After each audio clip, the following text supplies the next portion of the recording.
The crowd of Fae roared as the hovercraft drew closer to Ebonhall. By the time we lowered into the square, countless Fae all around us cheered and cried out. "Your Highnesses!" A Fae female stood by the door to the hovercraft when it opened and bowed deeply. She wore a deep purple dress, and her light hair glistened like silk in the sun. "We are so pleased to welcome you to our city." "Thank you, Amaria," Ren said, and took her hand in his. She curtsied again before she retrieved her hand and looked at me. "I trust you'll be very comfortable here. We've arranged a banquet for you." We stepped from the hovercraft with 6 of the most trusted members of Jasvin's elite guard, including Dex and Zeta. They were a sight to behold, dressed in the black leathers embroidered with silver that all members of the elite guard wore. The crowd went wild. Ren waved at them. He looked comfortable in his own skin, happy to be among his citizens. He wore a golden cloak, a bejeweled livery collar, and a crown on his head. My dress was the same color as his cloak, and I wore a smaller crown that was embellished with jewels.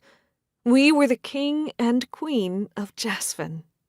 Most days, I couldn't believe that I was a queen, especially when we went on tours like this through the kingdom to show our faces, to meet with our citizens. Since I officially became queen, our faces had been on the cover of every holo magazine in the country, and we had done interviews for multiple media outlets. Ren believed the kingdom needed to know us. We couldn't hide out in the palace, a royal family so distanced from our citizens that they didn't even know what we looked like. Dex, the leader of the elite guard, flanked Ren, and the others walked around us in a square formation, ensuring we were safe.